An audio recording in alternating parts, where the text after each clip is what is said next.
Queridos, bom dia. Que todos nos sintamos tão amparados pela equipe espiritual dessa casa, que possamos absorver ao máximo as vibrações desse momento, que nos mantenhamos pacificados, que esse ambiente salutar seja tocante para os nossos corações e para as nossas mentes. Eu datilografei o texto em letra maior para ficar claro, não precisa ficar pondo óculos, tirar óculos. E nesse mês de dezembro, que é o mês que nós aqui na Terra dedicamos a Jesus, independente do que a história diga que tenha sido o nascimento real de Jesus ou não, porque não o sabemos ao certo. Mas o fato é que a comunidade cristã comemora a vinda de Jesus à Terra no mês de dezembro. E todas as casas espíritas dedicam as palestras, os estudos do mês de dezembro a esse Divino Mestre. Lendo esse texto, quando a Ana me mandou, eu fiquei muito tocada, porque ele fala de algo que ainda na Terra é tido como uma coisa inferior, que é o trabalho, né? Isso é histórico. A história que foi mostrando que o trabalhador era o pobre, era o escravizado, era o coitado, né? Que o bom era ser rico, não trabalhar e ser nobre. E os nobres faliram, simplesmente, porque quem não cuidava das suas terras só ganhavam as terras pela guerra, mas havia aqueles que tratavam da terra, porque sem a terra, sem o alimento, não tinha jeito de dar certo.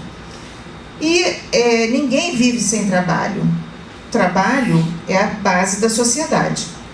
Se todos fôssemos preguiçosos e não quiséssemos sair de casa para trabalhar, ninguém ia fazer o alimento que chega na nossa mesa, de forma, desde a economia primária, nem haveria secundária, e muito menos a terciária, porque não teria nem o que distribuir, né? Então, cada um de nós, e a cada um de nós, cabe uma parte do trabalho, que é dividido em sociedade, para que o mundo produza e se desenvolva. E o trabalho também nos proporciona os momentos que a humanidade ainda almeja, acima de tudo, momentos de lazer, né? Mas tem trechos aqui do estudo que tocam muito, muito a todos nós. Porque se nós colocarmos, como ele está colocando aqui, que Jesus foi o maior servidor da humanidade. O que Jesus veio, na verdade, nos ensinar? Jesus nos trouxe ensinamentos fundamentais. E um dos grandes ensinamentos de Jesus, que mudou muito o conceito da cabeça dos homens, foi quando Jesus disse: meu Pai trabalha até hoje, e eu trabalho também. Então Jesus tirou Deus, o Pai, nosso Pai, daquela imagem de alguém que manda, que faz, que executa, que é vingativo, para um Pai amoroso, como ele falou, Deus Pai, essa figura do Deus amor, mas que não para um só segundo de trabalhar. Deus trabalha o tempo todo, e ele se coloca, ele, nosso irmão maior, ele que nós espíritas sabemos, governador espiritual do planeta Terra, ele se coloca como o maior servidor da humanidade.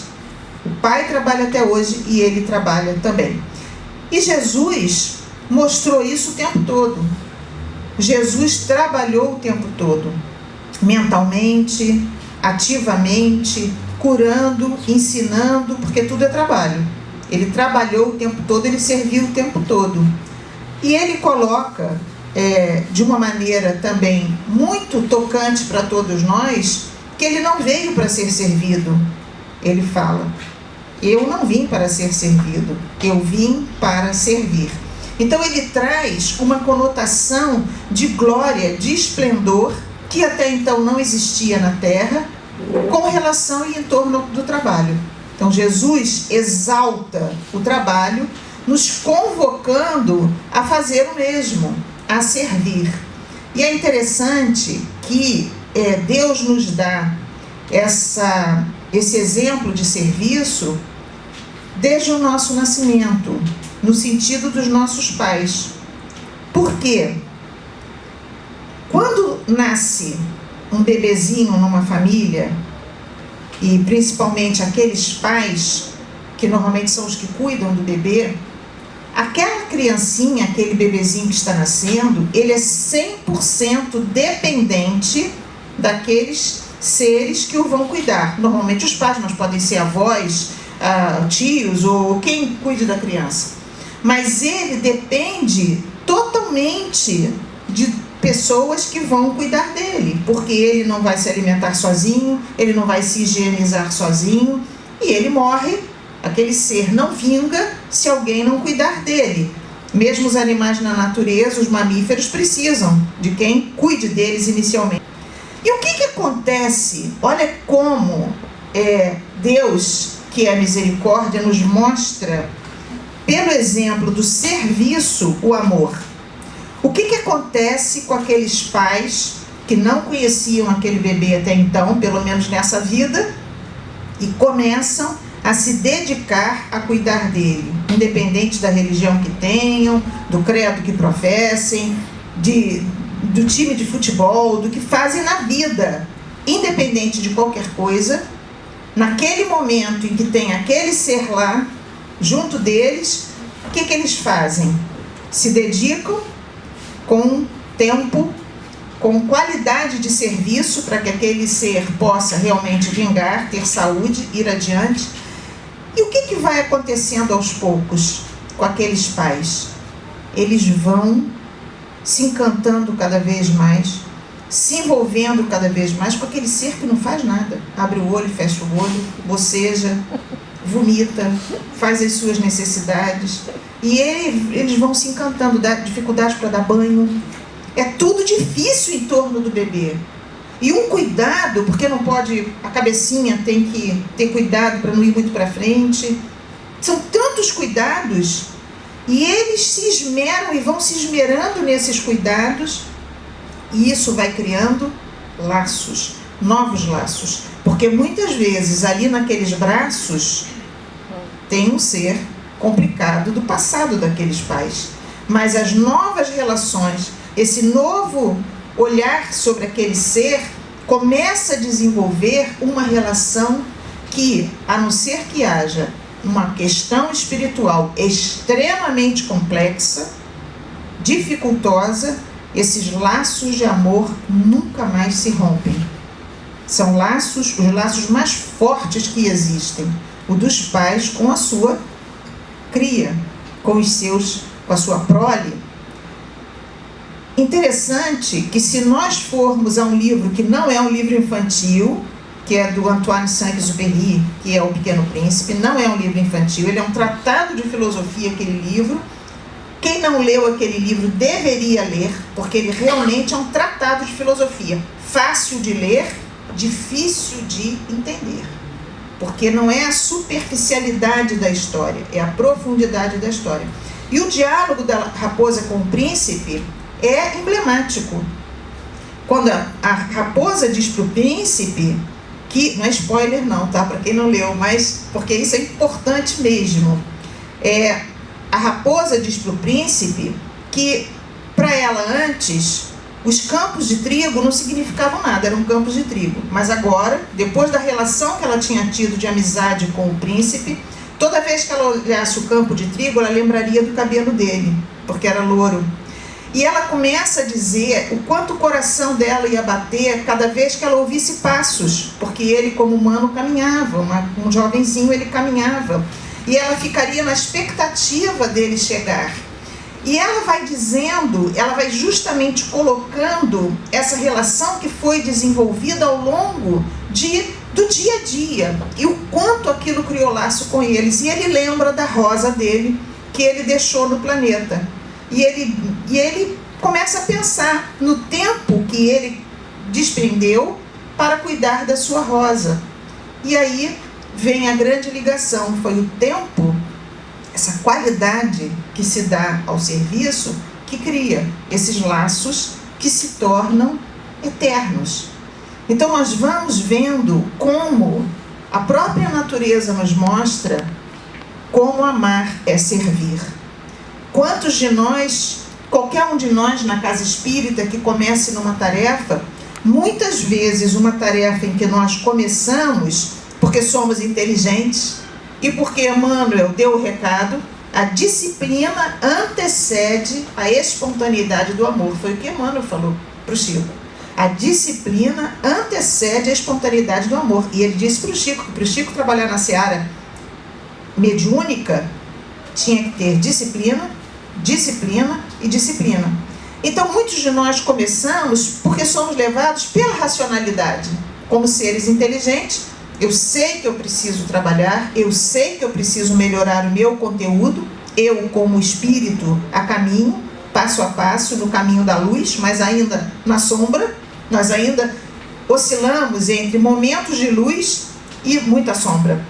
Nós ainda oscilamos. Então, mas estamos a caminho. E por isso mesmo, como nós queremos finalmente acelerar um pouco essa caminhada em que nós temos sido tão devagar, tão vagarosos, nós começamos a tarefa, porque sabemos que aquilo é importante e bom. Mas começamos por disciplina. Entretanto, quando nós nos dedicamos àquela tarefa, no nosso dia a dia, quando nós vamos nos doando para aquela tarefa, ela se torna parte integrante de nós. E nós não conseguimos mais nos afastar dela, porque ela se torna parte da gente. Parece que, por exemplo, quando a gente sai de férias, o que é bom, né? Porque a gente dá uma descansada, o corpo ainda precisa disso, mas a gente sente muita falta desse nosso compromisso com a tarefa. Faz muita falta. E isso é um sinal muito bom, porque essa é a grande demonstração de que nós já estamos integrados de verdade na tarefa. Então é muito importante nós termos esse entendimento, como aqui está, né? Esse espírito cristão do trabalho permanente. Isso é palavras de Francisco Nicolau.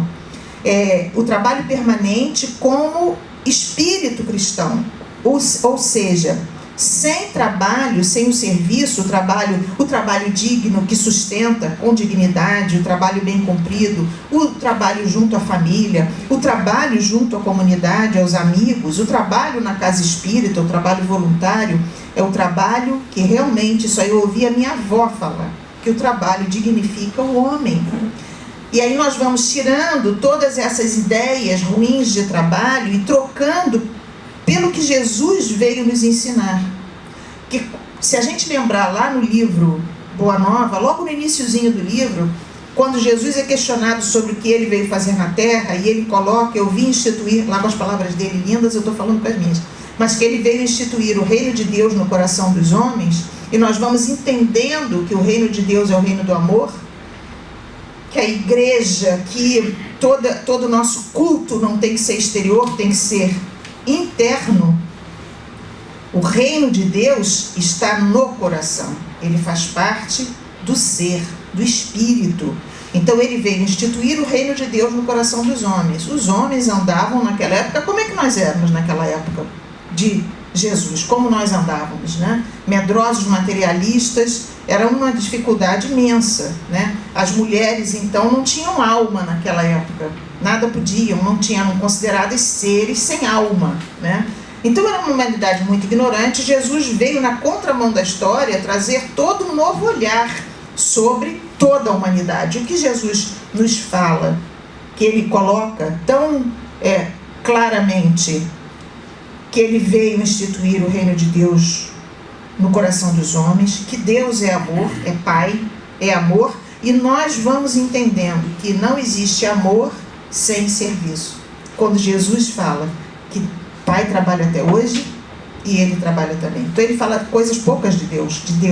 Ele fala que Deus é Pai, que Deus é amor, que Deus trabalha. Que Deus trabalha. E ele coloca imediatamente, ele trabalha também. Quando ele traz esse novo conceito, nosso olhar muda. E aí nós vamos pensar no Natal, que no final das contas nós estamos aqui no mês de dezembro comemorando Jesus, que é o Natal, né? O que é o Natal? Nós comemoramos a vinda de Jesus, mas quem? Jesus quem? Jesus, governador espiritual da terra, que veio nos trazer não só exemplos, como está aqui, mas nos convidar, e isso é uma parte linda desse texto, que é todo lindo, é todo tocante e emocionante, mas Jesus vem nos convidar a sairmos de nós mesmos e a seguir, porque Ele mesmo coloca que Ele é o caminho. Então, se Ele é o caminho, a segui-lo. Ele nos convida não só a prestar atenção nos exemplos dele, mas a praticar, a interiorizar esses exemplos e praticar esses exemplos. Aí, uma vez, lá no SEMA, uma pessoa na sala de aula disse assim para mim: mas eu gosto das coisas que eu faço. Isso é de um ensinamento enorme. Eu gosto da vida que eu tenho. Eu não quero melhorar. E então, mediante isso, como nós nos deparamos? Se a pessoa não está entendendo qual é a proposta. Porque gostar da vida que se tem, gostar do que se faz é uma coisa. Mas o convite para essa pessoa foi: você tem certeza que você gosta dessa vida? Você gosta realmente quando você abre os jornais e vê o mundo em que nós vivemos? Você realmente gosta dessa vida de sair de casa com insegurança? Você realmente gosta dessa vida em que você dá tchau e você não sabe o que aquela pessoa que você ama vai passar na rua? E não por causa diretamente dela, muitas vezes pela situação em que ela vai. Você realmente gosta dessa vida quando você sabe que pertinho da tua casa tem pessoas morrendo de fome? Você realmente gosta dessa vida onde ainda existe tanta doença no corpo? Onde os remédios não chegam à população? Onde ainda não se descobriu a causa de tantos males e que se consegue curar? Pessoas não se conseguem, em muitos casos, em que tantos perdem membros e que ainda nem todos conseguem o braço mecânico, a perna mecânica, para ter uma vida mais digna e confortável. Você realmente gosta dessa vida? Quando tem tantas crianças nos sinais? E quando o mundo inteiro ainda passa pelo que passa, você gosta realmente de saber que teve um tsunami que levou tantas vidas? E eu vi que o olhar dela ela foi caindo em si. Foi caindo em si. E no final ela estava chorando, porque ela percebeu o absurdo do que ela trazia como conceito de vida. E lógico que nós tínhamos que colocar que o mundo só vai melhorar quando cada um de nós olhar para dentro de si e perguntar: onde estão as minhas mazelas? Quais são as minhas dificuldades?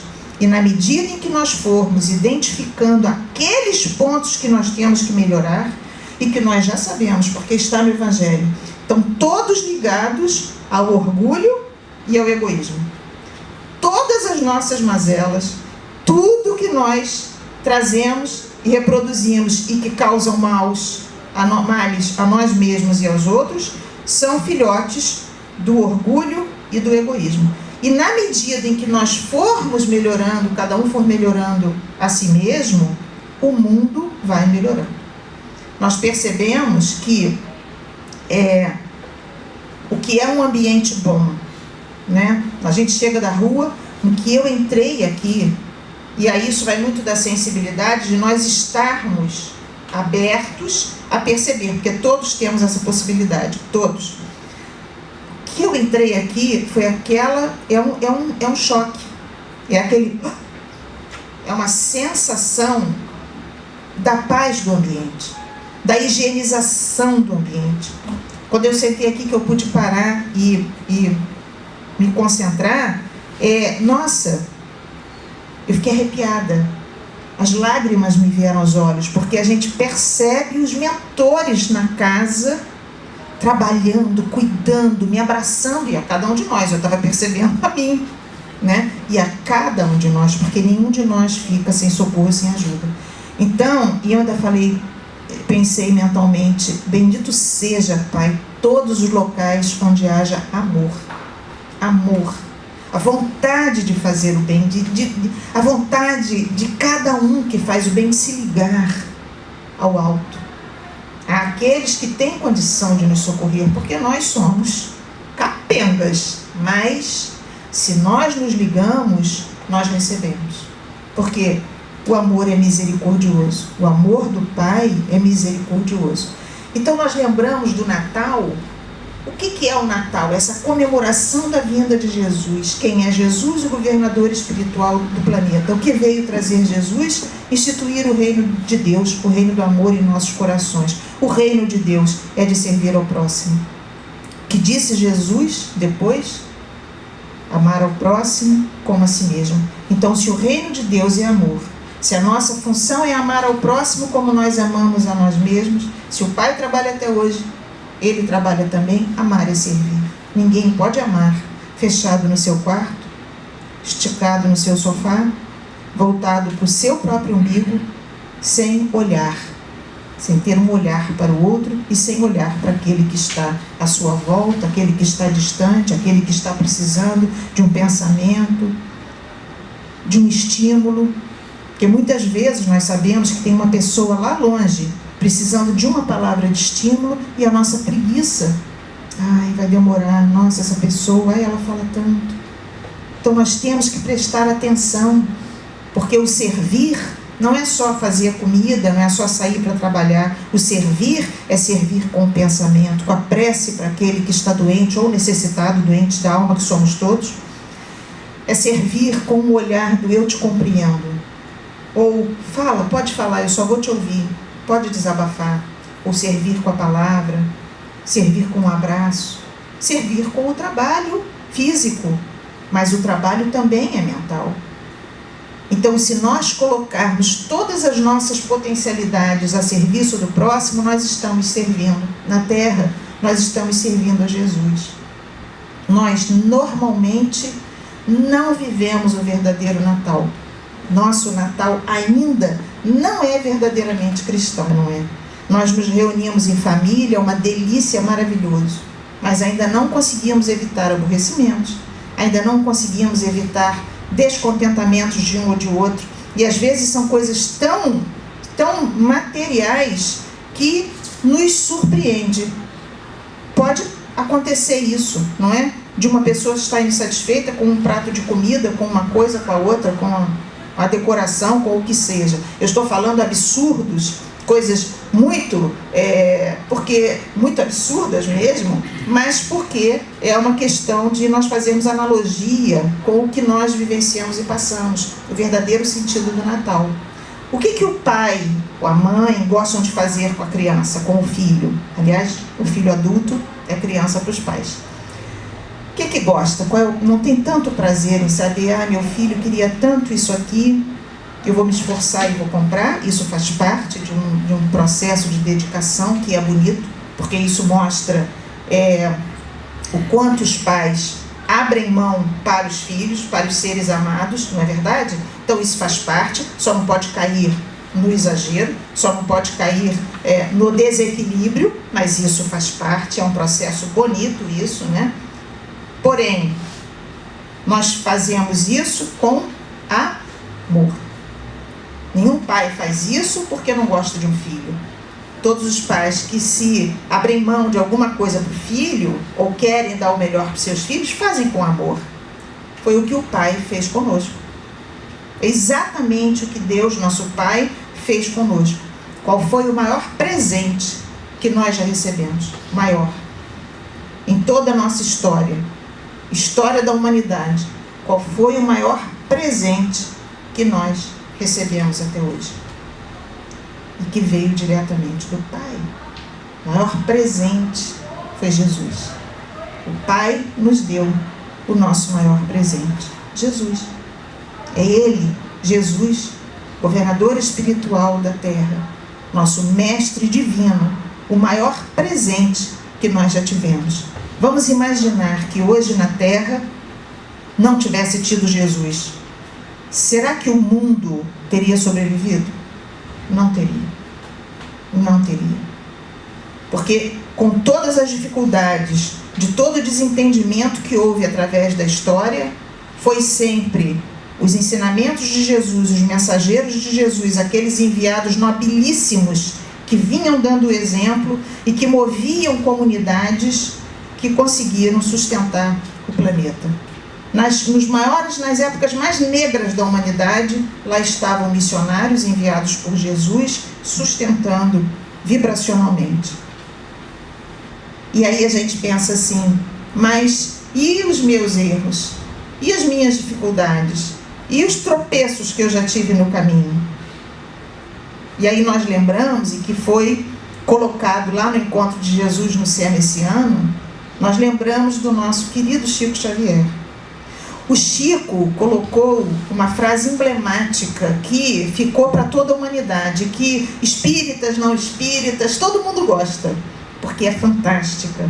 Que ele diz assim: embora ninguém possa voltar atrás e fazer um novo começo, qualquer um pode começar hoje a fazer um novo fim. A genialidade, a profundidade dessa colocação do Chico é impressionante. Ninguém pode, nós não podemos apagar com uma borracha o que nós já fizemos, nós não podemos apagar com uma borracha ou fingir que não fizemos alguma coisa, mas qualquer um de nós tem a possibilidade de parar, pensar e começar a fazer diferente. Qualquer um de nós. E esse é o grande convite da doutrina espírita. Esse é o grande convite de Jesus. Não foi o que Jesus colocou na época? Ele deu um grande exemplo da mulher adúltera. E quando ele fala para ela, nós não estamos falando do atire a primeira pedra, nós estamos falando quando ele fala para ela, que foi um grande exemplo também. Vai e não voltes a pecar. Ele não perguntou para ela o que ela tinha feito, deixado de fazer, o que ela pretendia fazer daí para frente. Ok. Você errou, tropeçou, caiu, agora levanta, vai, não voltes a pecar. É claro que nós tropeçamos no nosso caminho, porque nós não somos ainda espíritos burilados, nós não somos.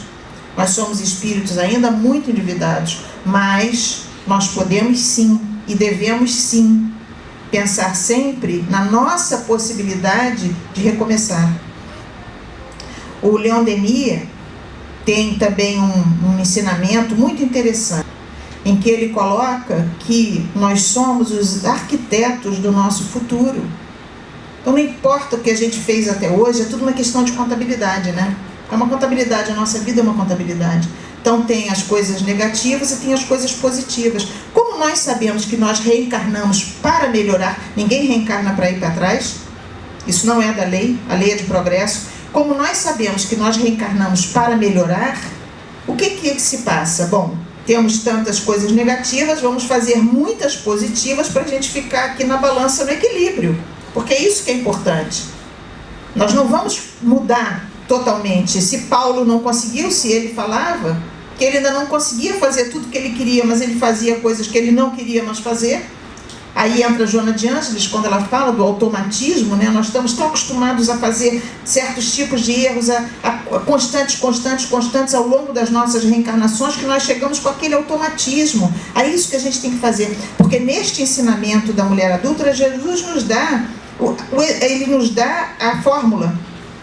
Se a gente prestar atenção, quando falam para ele que a mulher adúltera e que a lei mandava apedrejar, e que eles já estavam com as pedras na mão, Jesus não responde de bate-pronto. Jesus ouve, para, ele se agacha, ele pega de uma vareta, e ele escreve, e aí ele fala. Ou seja, ele nos deu a fórmula. Quando a gente estiver na encruzilhada, quando a gente estiver na tentação, na vontade do bate-pronto, a gente tem que lembrar desse momento, porque esse exemplo de Jesus é fundamental. Ele parou, ele agachou, ele pensou e ele respondeu: aquele que não tiver pecados, atire a primeira pedra. Se nós não pararmos e pensarmos e refazermos mentalmente, acalmarmos o nosso sentimento para fazer dar certo, a gente vai continuar agindo no automatismo. O que a mãe do Chico falou para ele? Sobre a água da paz, não foi? Lembram? Chico, antes de responder, bota na boca, conta até 10. Pronto, é isso, foi o ensinamento de Jesus lá com a mulher adúltera. E para ela, o que ele falou? Vai e não volta a pecar. É o nosso esforço. Isso é a grande bandeira da doutrina espírita, não é? Se reconhece o verdadeiro espírita, não é porque ele passou a agir como um ser iluminado, porque isso é impossível, a natureza não dá saltos. Mas o esforço que cada um de nós fizer por domar, por vencer a si mesmo, por vencer as más tendências, é isso que é valorizado. É isso que nos ajuda. É o esforço dá trabalho. É trabalhoso, mas é fundamental. É o serviço que nós fazemos por nós mesmos. É esse serviço, o maior serviço que nós fazemos por nós mesmos. Não termos a vontade de responder, de agir de bate-pronto. Nós irmos controlando isso, porque temos que controlar isso, porque o mundo nos diz o contrário. Não leva desaforos para casa, te ofendeu, dá o troco. Isso é o que o mundo diz, mas não é o que Jesus diz. Não é o que a lei do Pai nos mostra. O que Jesus coloca e dá o exemplo é diferente. Calma, escuta, pondera, analisa e aí você coloca. Nós não vamos nos meter em tantas encrencas quanto temos o hábito de nos meter. Nem que seja, porque muitas vezes nós nos metemos em discussões mentais. A pessoa está longe, nós estamos na nossa casa, no trabalho, onde quer que seja, e nós estamos numa discussão mental, jogando dardo.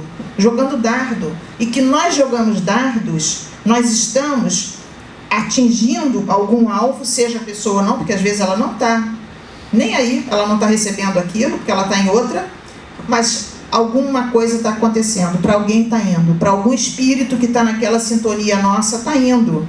Ainda tem uma coisa, quando nós emitimos esses dardos de sentimento, de pensamento, nós temos um primeiro filtro que somos nós mesmos, nosso corpo espiritual. Então é como lixo, né? Lembram da historinha do garotinho? Que falou para o pai, ele tinha brigado com um amiguinho? Lembram? Vocês conhecem essa historinha? Aí o pai leva ele para o quintal e mostra para ele um balde com várias pedras de carvão. E fala para ele, pega essa pedra, tinha um muro limpinho.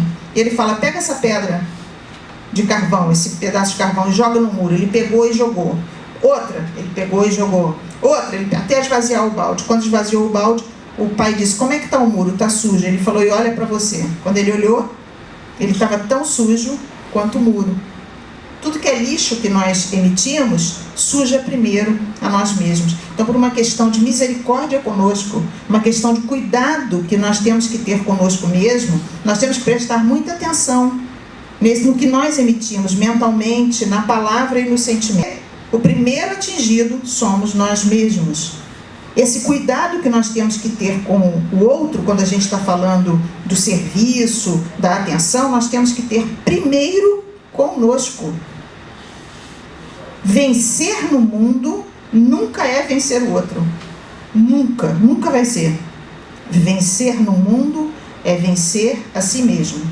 Quando nós programamos a nossa encarnação, nós nos comprometemos com X, Y, Z, com as pessoas, nós nos comprometemos com uma nova maneira de ser, com atividades, com isso e aquilo. Quando nós encarnamos, temos a bênção do esquecimento. Nenhum de nós fica sem ter a ajuda pela intuição dos nossos comprometimentos, daquilo que nós estamos comprometidos, mas a gente finge que não esquece, a gente finge que não está ouvindo e faz o contrário.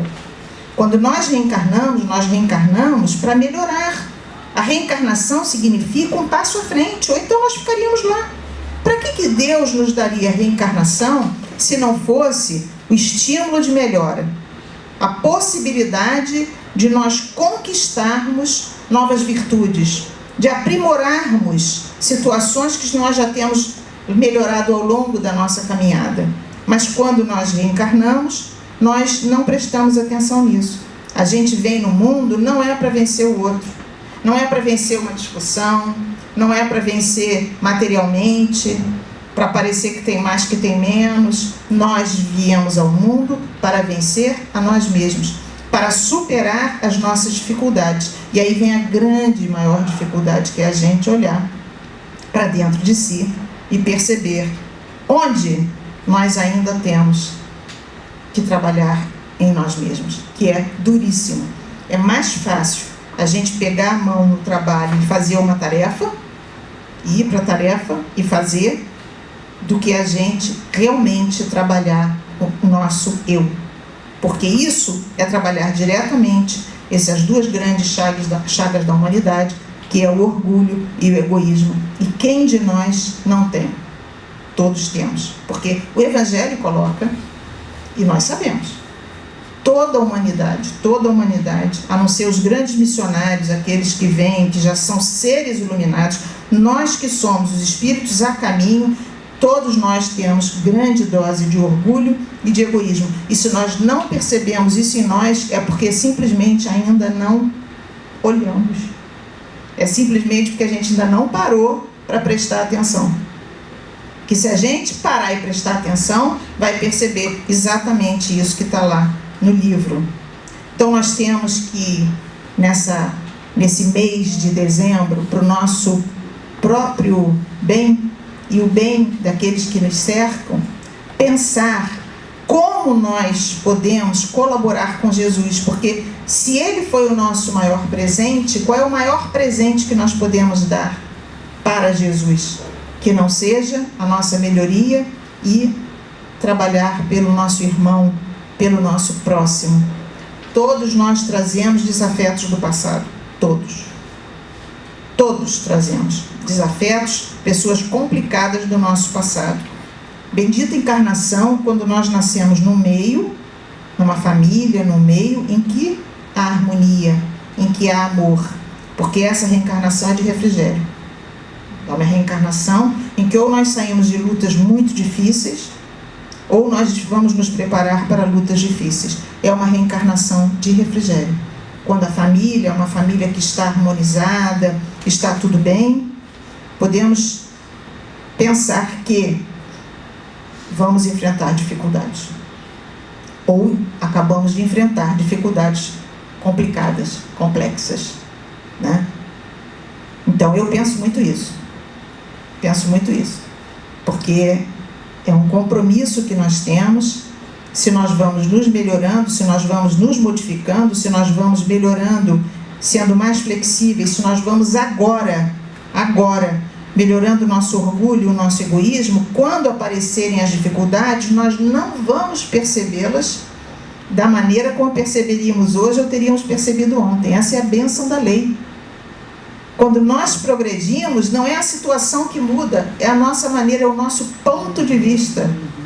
A maneira de nós encararmos é que muda. E isso é um alívio, porque nós não percebemos. Assim como falaram para Gandhi, quem magoou ele, ele disse que nunca foi magoado. Como assim nunca foi magoado? Mas ele não percebia a mágoa. Ele não sentia a mágoa. Ele não percebia que tinham magoado ele. E o que importa, na verdade, é o estado de espírito da pessoa. E aí eu vou dar aquele exemplo que eu dou sempre, mas que é bom para a gente ter. Se num corredor estreito tem uma cadeira de ferro, nós temos que passar para o outro lado do corredor.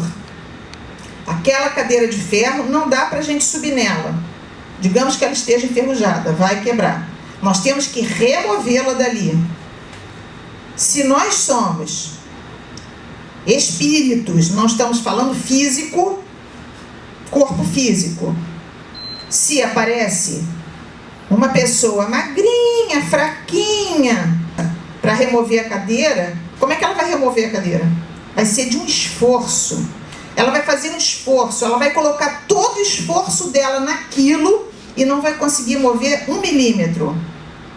Se, ao contrário, aparece uma pessoa fortuna, saradona, cheia de vida, e vê aquela cadeira, ela pega, põe a mão ali embaixo, levanta e ainda faz assim, né? Ainda faz assim. É exatamente isso. Então, o espírito enfraquecido, para ele, é o mesmo problema, é o mesmo corredor.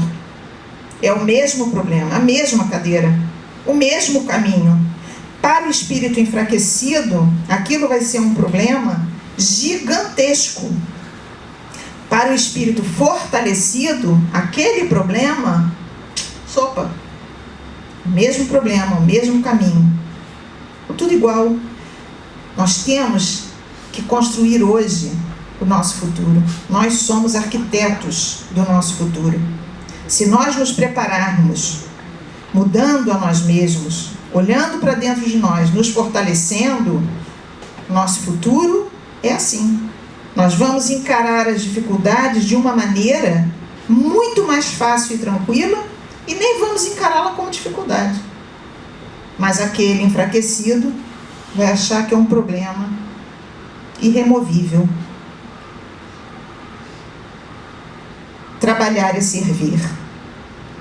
Trabalhar por nós mesmos, nos enfrentando, trabalhar as nossas dificuldades, trabalhar pelo nosso próximo, trabalhar por disciplina, que é o começo de tudo, até que aquilo se transforme em amor, trabalhar como Jesus trabalha, como o Pai trabalha, trabalhar com misericórdia, trabalhar porque nós temos uma destinação, que é chegarmos a espíritos puros como Jesus.